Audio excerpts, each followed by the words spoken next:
Basilika Santa Maria Maggiore dibangun pada abad ke-5 sekitar tahun 432 Masehi setelah Konsili Efesus 431 Masehi yang menegaskan Maria sebagai Bunda Allah.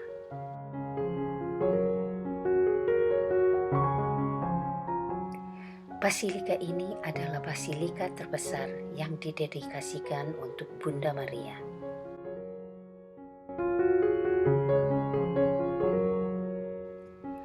Menurut tradisi, Bunda Maria menampakkan diri kepada Paus Liberius dalam mimpi dan menunjukkan lokasi pembangunan gereja melalui turunnya salju secara ajaib di Bukit Esquiline pada 5 Agustus di tengah musim panas. Oleh karena itu, setiap 5 Agustus diadakan peringatan menabur kelopak bunga putih di dalam basilika. Basilika ini menjadi simbol devosi umat Katolik kepada Bunda Maria. Dan menara lonceng Campanile adalah yang tertinggi di Roma, yang tingginya mencapai sekitar 75 meter.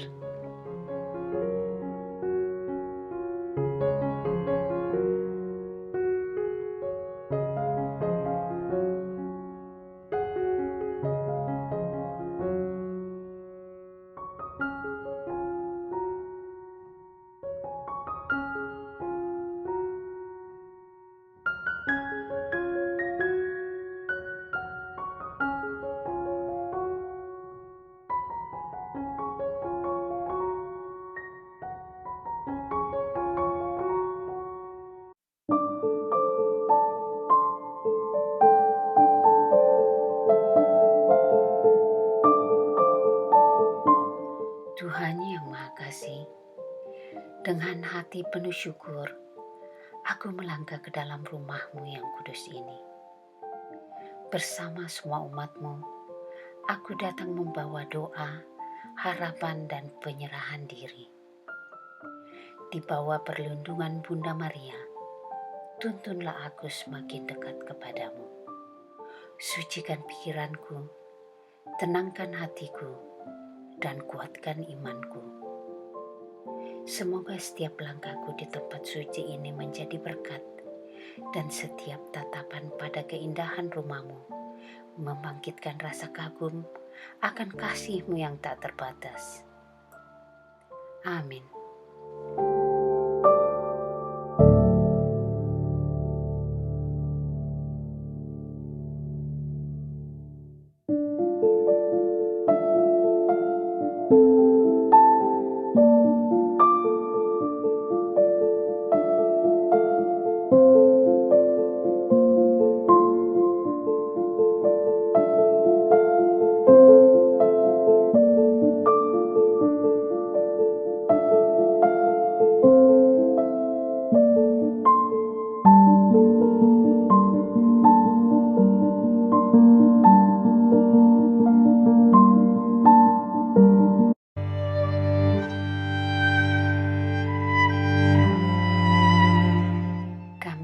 Dalam antrean panjang bersama ribuan orang untuk memberi penghormatan di makam Paus. Paus-paus sebelumnya dimakamkan di Basilika Santo Petrus, akan tetapi Paus Fransiskus memilih Santa Maria Maggiore sebagai tempat peristirahatan terakhirnya. Paus Fransiskus menjadi paus pertama yang dimakamkan di luar Vatikan sejak Paus Leo ke-13, yaitu pada tahun 1903.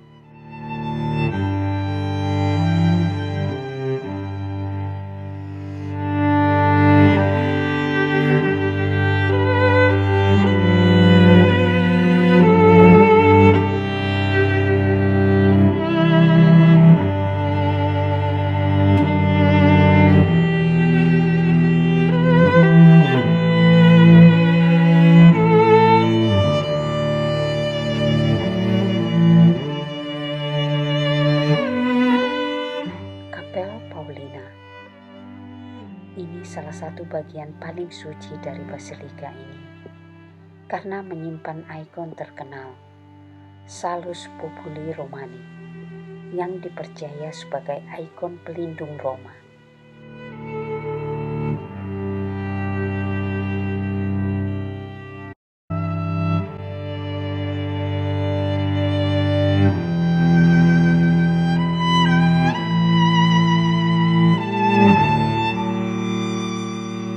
Devosi Paus Fransiskus sangat dalam kepada Bunda Maria. Setiap kali Paus Fransiskus hendak melakukan perjalanan apostolik ke luar negeri, beliau selalu mengunjungi basilika ini terlebih dahulu untuk berdoa dan memohon perlindungan Maria. Sekembalinya dari perjalanan, beliau akan kembali ke kapel ini untuk mengucap syukur. Rutinitas ini bukan hanya simbolis, melainkan mencerminkan kedalaman hubungan spiritualnya dengan Maria sebagai Bunda Gereja.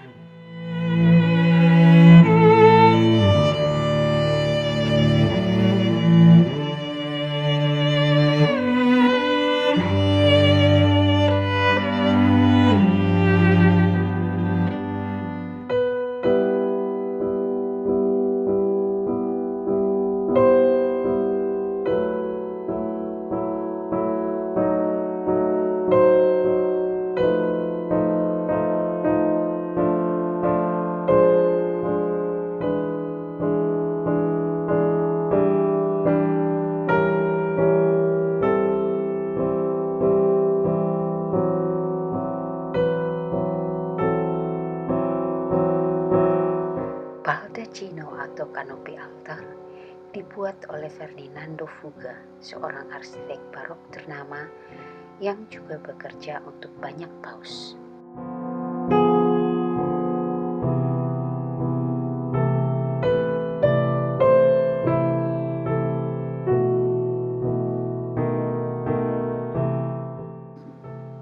Altar ini berada di tengah basilika, dan di bawah altar ini terdapat Crypta della Nativita atau kripta kelahiran Kristus.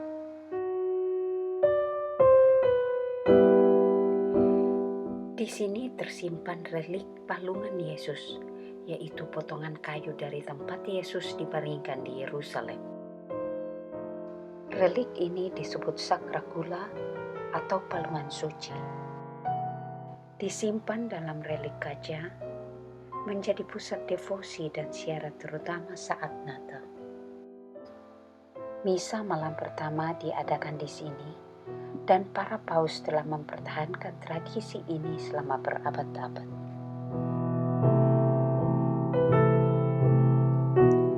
Di depan relik palungan Yesus terdapat patung Paus Sixtus kelima, sedang memandang dengan hikmat ke arah tabernakel dan palungan suci.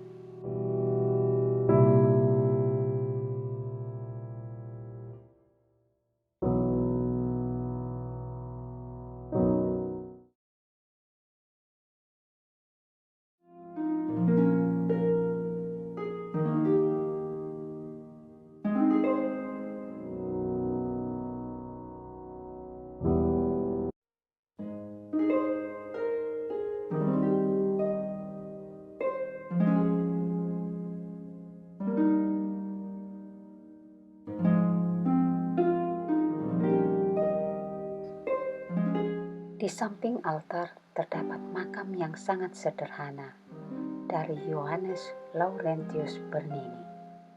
Tanpa patung atau ukiran mewah, sebuah pemandangan yang sangat kontras dengan karya-karyanya yang megah.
Yesus Kristus, cinta kasih Allah, dan persekutuan Roh Kudus bersamamu.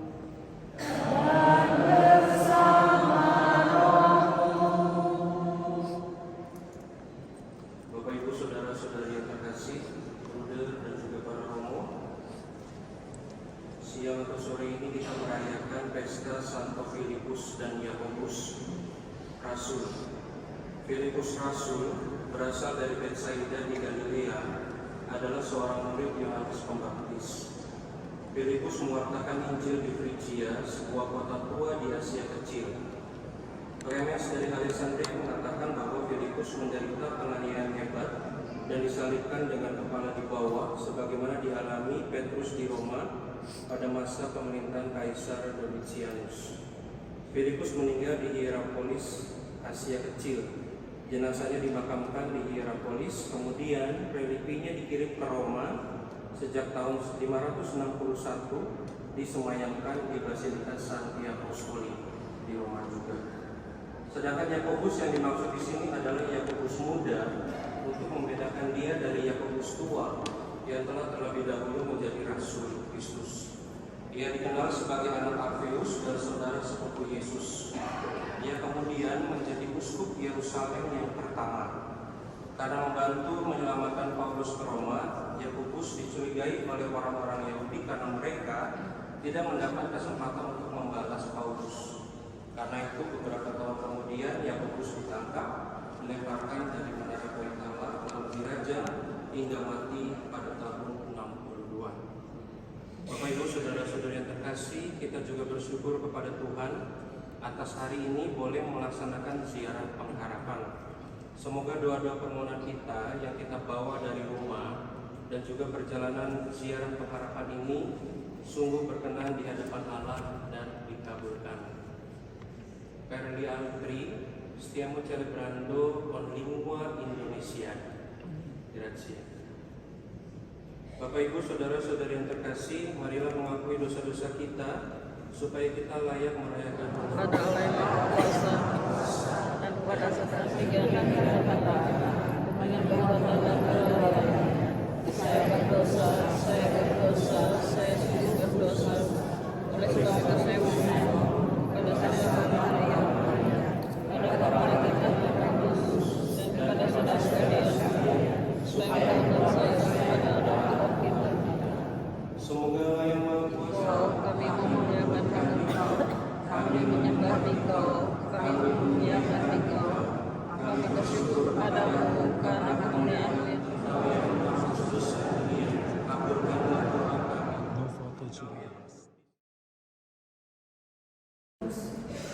Saudara-saudara, aku mau mengingatkan kamu akan Injil yang aku beritakan kepadamu dan telah kamu terima, dan yang di dalamnya kamu teguh berdiri.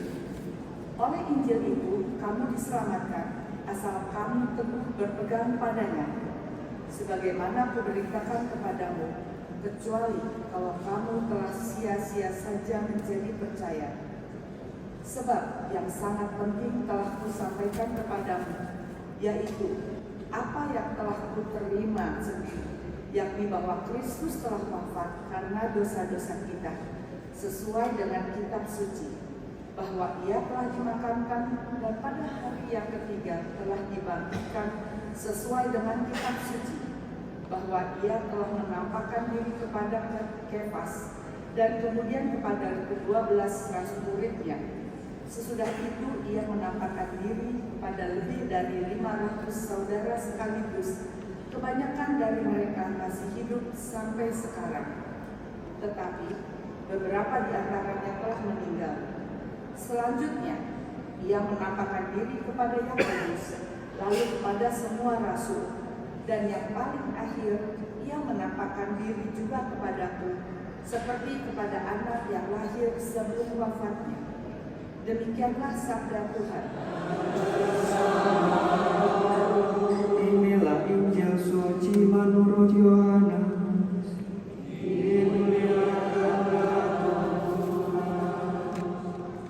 Dalam amanat perpisahannya, Yesus berkata kepada Thomas, "Akulah jalan, kebenaran, dan hidup. Tidak seorang pun dapat datang kepada Bapa kalau tidak melalui aku. Sekiranya kamu mengenal aku, pasti kamu juga mengenal Bapa-Ku. Sekarang ini kamu mengenal Dia dan kamu telah melihat Dia. Kata Filipus kepada Yesus, Tuhan, tunjukkanlah kepada kami, dan itu sudah cukup bagi kami. Kata Yesus kepadanya, telah sekian lama aku bersama-sama kamu, Filipus, namun engkau tidak mengenal aku. Barang siapa telah melihat aku, ia telah melihat Bapa. Bagaimana engkau berkata, tunjukkanlah Bapa kepada kami? Tidak percayakah engkau bahwa aku di dalam Bapa dan Bapa di dalam aku?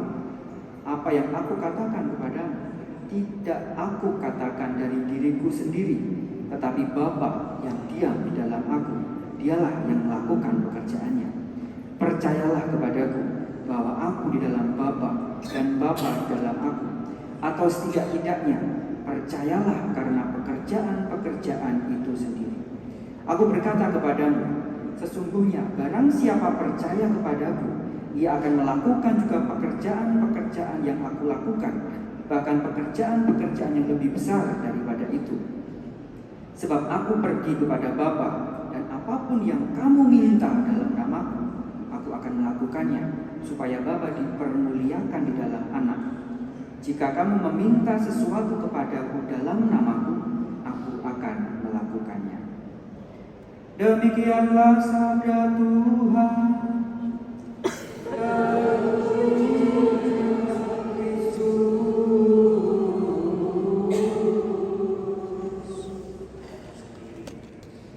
Jadi kalau Bapak Ibu di bis 1 dan bis 3 ini romonya sampai 2 ya. Kalau di bis 2 romonya 1 tapi kelihatan 2.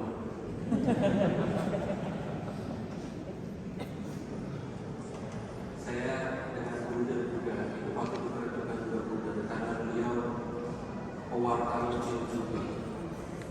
Bapak Ibu saudara-saudara yang terkasih, kita begitu terbiasa menggunakan kata Injil sehingga terkadang kita berisiko melupakan apa artinya. Injil adalah kabar baik, terutama kabar yang mengubah hidup dan benar-benar memberikan kepenuhan, benar-benar memberikan kesuburan. Hal ini penting untuk diingat karena kita semua mengalami godaan-godaan yang bukan merupakan kabar baik, bukan merupakan kabar yang memenuhi kita dengan sukacita dan mengubah hidup. Itulah sebabnya pemberitaan Paulus adalah Injil. Dan itulah sebabnya apa yang kita katakan kepada orang lain di dalam keluarga, rekan kerja, dan di dalam kehidupan masyarakat hanya dapat menjadi kabar baik saat bertemu dengannya hati kita dipenuhi. Karena saat bertemu dengan Injil, hati bertemu dengan apa yang telah dinantikan. Bahkan kita telah berjumpa dengan Dia yang hidup, Kristus yang bangkit, yang mengasihi kita dan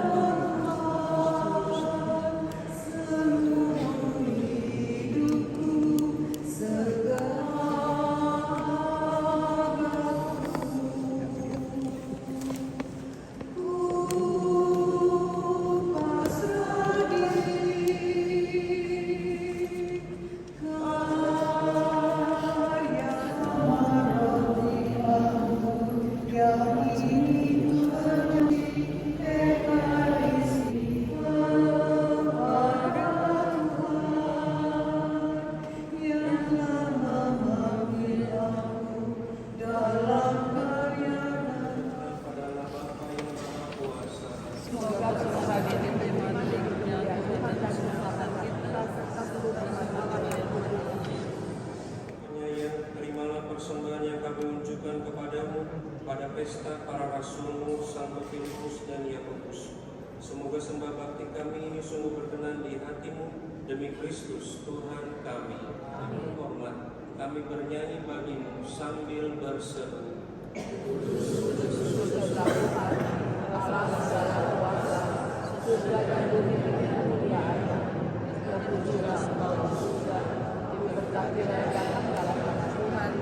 Terpujilah Engkau di dalam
Kapel Sistina.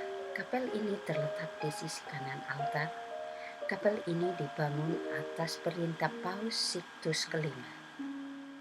Dan di sini pula dimakamkan Paus Sixtus kelima dan juga Paus Pius kelima.